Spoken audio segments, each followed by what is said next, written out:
Ladies and gentlemen, my name is TotalBiscuit. I'm here to ask and answer one simple question. WTF is Alien Spidy? It is a platformer by a company called Enigma SP, published by Calypso. It is about an alien spider who has traveled to some planet, looks like Earth, probably isn't due to all the, I don't know, living rocks trying to kill you. To rescue his girlfriend, sister, wife, I really can't tell. It could be some kind of acquaintance that he just happened to run into at work and feels some kind of deep emotional connection to for no apparent reason. Perhaps he lurks outside of a house at random. How did he even find a house in the first place? That's right, he stole personal staff records. All I'm saying is, this guy might be the hero, or he could be some kind of crazed psychopath spider. I don't know. Let's have a look at what's going on with it. So the first thing that's going on with it is there's no bloody mouse control in the menus. Personal bugbear of mine, I hate that. Not many options here. Anti-aliasing, aliasing, screen resolution, VSync off and on, whichever you prefer. I personally tend to leave it off. I don't think this game has any real screen tearing issues. For some reason, VSync likes to sync it to 60, even though I'm running 120Hz monitors, which is really weird. So, there you go. Controls. Can't rebind them. That's another black mark. So, as you can see, you've got either keyboard or controller. Now, you'd think that a game like this might actually be good with controller. It's actually not. I tried controller and I found it pretty infuriating. There's a very specific mechanic that causes that to happen, and I will show you why. So let's rock and roll. So this is, for the most part, kind of a score attack platformer. Now, it looks a little cutesy, it looks a little bit casual, it really is anything but if you want to play it very well. It has a lot of levels, as you can very clearly see, 150 of them in total. You can blitz through them pretty fast, but the game is designed very much around score attack and perfection. There are leaderboards available. I have no idea if anyone's on them. Looks like we have a few people here and there. The game just kind of came out, so can't imagine there's all that many. Annoyingly enough, it has to update after every page, which is kind of silly. Also says view gamer card. Like, really? Yeah, what is a gamer card on Steam? Never heard of that. Mouse control in this menu would be nice, wouldn't it? So, you can get up to a maximum of 5 stars on every level. I get like 1. I'm really dreadful at it. I cannot overemphasize how awful I am at this game. I wonder if, can you actually skip through levels? And it kind of looks like you can here. As you can see, there's levels. These are all the training levels. There we go. Alright, well, let's go from here. Okay, so let's show you what exactly is going on. I'm being challenged to 2 stars. You can, of course, do more than that. Annoyingly enough, it says, continue, press A. It's like, well, my controller's plugged in, but I'm definitely not using it. So there you go. It was like, now, you thought because it was cutesy, this would be a nice, easy game. Oh, no. Oh, no, it isn't. It is not in any way, shape, or form an easy game. There are many, many ways to horribly lose at this. Not to mention, even if you don't horribly lose, as you randomly get killed by parts of the terrain, you get completely destroyed by the requirements that the game actually puts in place. As you can see, I got a little red orb that illuminated there. That basically says you suck, try it again. Thankfully, by pressing R, you can sort of reset your score and give it another shot. This is a precision platformer in a really major way. Now, you see, that was a lot better. There we go. That's what I wanted. And even that wasn't perfect. You have to be bollocks. You have to be extremely precise in this particular game. Now, you have a web-swinging ability, which you probably saw there, and it's pretty much required in order for you to get past certain areas. That was a low-gravity power-up, but I didn't get any energy. Oh, yeah, you're not supposed to collect those either, because half the things in the game actually make you lose score rather than gain it, because the game's a dick like that. So, the web-swinging, as you can see, kind of works like that. You can attach yourself to pretty much anything that is kind of black in the background. Anything colorful you don't seem to be able to attach yourself to. That's my impression of it. And just to make things even more ridiculous... Oh, God! So hard. You have these really, really, really high score requirements in order to actually get the best result. It's crazy high. Like, you've got to collect these orbs in a very specific order and a very specific time. If you take even the slightest bit too long, then you end up getting a massive reduction in score. So let's see how well I did there. Let's see. 2 stars out of 5. 2 stars. This is one of the early levels. This is like level 10 of 150. Yeah, are you getting what I mean here? This is ridiculously difficult to do right. And that's going to be a great joy to a lot of people. It really, really is, because I know there are people that really, really adore games that are that difficult. I want to reset that. Oh, God, I went past the checkpoint. Sadly, you can't reset if you go past the checkpoint, so... Ooh, I can't even see. Yeah, I missed half the stuff there. Oh, man. Now, there are power-ups, as you can see, that look really rather pretty from time to time. Let's try that again. Get the energy for the power-up, get the power-up, and then do a very precise super jump that hopefully grabs everything. Yeah, that's the key thing about it, is that you have to be incredibly precise about everything you do. This includes the swinging, yeah? If you don't swing it precisely the right angle, you won't get the right momentum to actually grab all of the orbs in the right order, then get the speed to get over there. Yeah, it's really that ridiculous. And even on a lot of these swings, you actually have to readjust the angle of your swing in order to make it work properly. That was a red. I suck, apparently. It's like games just telling me, you know what, you should try that again, because you're dreadful. Oh, jeez. And these mechanics are not actually that they don't appear that difficult to use initially, but they are actually harder than they look. And it's mostly because of the way that the swinging and the jumping actually works. The jumping's relatively precise. The swinging takes a ton of getting used to. It's insane how long it takes to get used to the way that you swing in this game.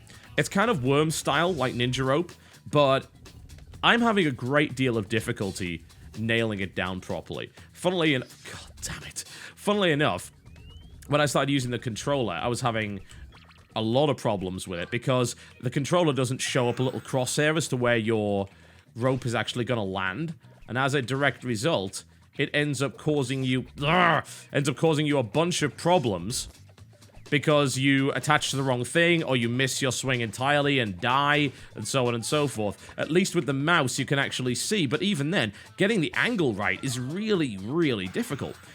And you know what? I'm actually having kind of a reasonable amount of trouble figuring out whether it's a problem with the game or a problem with me. Usually with platformers, I'll default to the position that I'm terrible, and I shouldn't blame the game for that. But I'm just getting this inkling with this that the web swinging mechanic is not quite as precise as I would like. And it's a little bit flaky. It's oversensitive. And it's kind of hard to control. Which almost makes me think, oh, was this really designed with a controller? And you had to have these kind of smooth motions with the thumbstick to actually get the swing properly? Because if it was, then again, I think they've made a pretty ridiculous mistake in that regard. Simply because you don't get the crosshair with it. So it's really hard to aim your stuff properly. Ah, rocks! Why is this rock alive, for God's sake? What kind of stupid planet is this? Tell you, man, no planet with this kind of evolution should be allowed to live. Alien Spidy should just take off and nuke the entire site from orbit. It's really the only way to be sure. I have a feeling, though, if I actually got really used to the way that the game handles, it would be a very rewarding precision platformer, if that's what you're looking for. It's ridiculously difficult to actually get good scores, which is exactly what a lot of people actually want. And when you do nail some of this stuff, it feels great. It really does. It feels so, so cool. Also, the art style is something that is definitely worthy of praise. God, seriously, is half of this stuff going to reduce my score? This is just evil. This is just evil. This is like 11 missions into the game. There's 150. How do you design a game this ridiculously evil? You want to explain that to me? Oh, God, it swung me around the other side. God. Am I just bad, or are the mechanics a bit dodgy? Hard to say. Really hard to say. I'm going to assume I'm just bad. Must be that. There we go. As I said, bollocks! Graphically, it is fairly impressive. I like the art style. I really love the music, actually. It's extremely funky. Let me let you listen.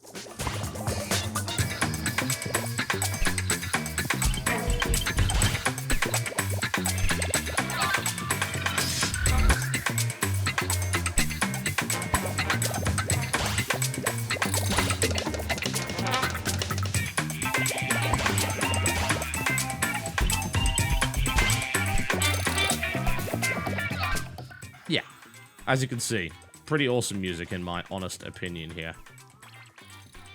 The game is chock full of really nice art and a really cool style. And, you know, an adorable little... Bollocks. I saw that coming and I just couldn't do anything by that point. An adorable little protagonist that is... something... It's the kind of thing that I like to see in games like this. Like, you're gonna have a nice little precision platform and make sure you have a good protagonist. Nicely animated character with just a little bit of... Oh, there's a bouncing thing there, okay. Nicely animated little character... It's kind of visually appealing in some way. It's a good way to do things. Come on, really? No hedgehog hates spiders that much. None of them. They're bros, man. They are bros. This is what I am told. Did nature lie to me? Ah, God. It's infuriating. But when you nail it, it's satisfying. Again, it's the Meat Boy thing, isn't it? But I don't think it is anywhere near as precise as something like Meat Boy or... Come on! Meat Boy or Dust Force. And I think that might be the thing which really, really kills it. I guess we're going to have to wait for a little while to see whether or not people actually manage to play this game to a high degree and nail 5 stars consistently. And if they can, then I can safely say, it's alright, I'm just bad. And it's not really a problem with the jumping and the swinging mechanics. But I'm still of the opinion that they feel a bit loose. The jumping's kind of weird because you can change your direction mid-flight, although that degree of precision is almost required considering the amount of crap that's being thrown at you consistently throughout this game. But I could definitely see that there might be a problem with the web swinging. In an earlier version of this that I played, the web swing was really, really bad. It's a lot better now, but I don't think it's perfect yet. Why does the bat hate me? What could it's just... What did I do to deserve that? God, bat. What the hell? Just let me progress. The game is consistently trying to murder me at all possible fronts. That's a Thorns there as well. No, bats! And now I'm stuck in the terrain. Okay, this is bad news. Thankfully, you can just reset it. Oh, God. What? It allowed me to respawn there? Whatever. Just whatever at this point. Oh, man. Yeah, I'm getting the feeling that the game does have a few problems that need to be ironed out with it here and there. There's definitely incompetence taking place with me here, but there's also stuff that's obviously just a little bit buggy and maybe needs to be smoothed out. Regardless of its very nice appearance, I've got to say, as a result of like little bugs like getting stuck in the terrain and things like that, and my impression of the controls just being looser than they should be, I hesitate to recommend the game at the moment, simply because of those elements. Because I think if you're looking for a precision platformer, then one of the things that you expect is slick and effective controls. And while this game kind of provides that about 80% of the time, unfortunately, that's not actually good enough. You need way, way more than that. You need to do it 100% of the time. At no point should you ever really die because you think that the game is screwing you over. Every now and again, I get this impression. But again, it could just be because I haven't really mastered the web swinging yet. It might just be because of that. There we go. But aside from the elements of frustration, I'm actually having quite a bit of fun here. I think the presentation really helps it. I like the style, I like the music, and it does have the element that I would expect from these kind of games where if you do nail it, it's incredibly satisfying. If you don't, it's incredibly infuriating. And I guess some people really, really like that about these kind of games. Don't blame them. That's a good thing to chase around, I feel. That is a good feeling to look for in a game. This game is not for me, though. Bats! It's definitely not for me. It's not a game that I would regularly play by any stretch of the imagination. Okay, I think I see how I'm supposed to do this bit now. Make that fall, make that bounce. Bat eats that. I bypass. Excellent. Nice. And I still suck, as says the red orb. But, you know, it's mechanically challenging. It's got a lot of content. It's got a nice graphic style to it. Good music. Adorable little protagonist. It just needs tightening up on a number of different fronts, I think. Perhaps if you personally can get used to using the controller, then you'll find it a lot better. But as I said, when I tried it, I could not get the hang of it at all. Changing to keyboard was way, way better for me. But maybe I'm just playing it wrong. That's a caveat you should always look at whenever I try and handle a platformer, because you know I'm pretty bad at that, but just... Come on, really? No. Oh. As I said, you know I'm pretty bad at them. You know that. So it is probably just that is causing this to happen. But hey. This game is currently available on Steam. It's going to cost you currently $8.49 or your regional equivalent, going up to $10 after the launch week sale is done. There's a lot to like here, especially if they happen to tighten it up later down the road. You may want to wait, though. See what other people have to say. See if they're having the same problems that I am, or if they're just acing it. And if they're acing it, then hey, it's just because I suck. If they're not, well, maybe the game has a few problems with the way that it's controlled. Maybe. A promising title, though, I feel, from the guys over at Enigma SP. Alien Spidy, ladies and gentlemen. My name has been TotalBiscuit. Thank you very much for watching the repeated death. God, something about... Oh, the life of a spider is a difficult one. I'll see you next time. Bollocks!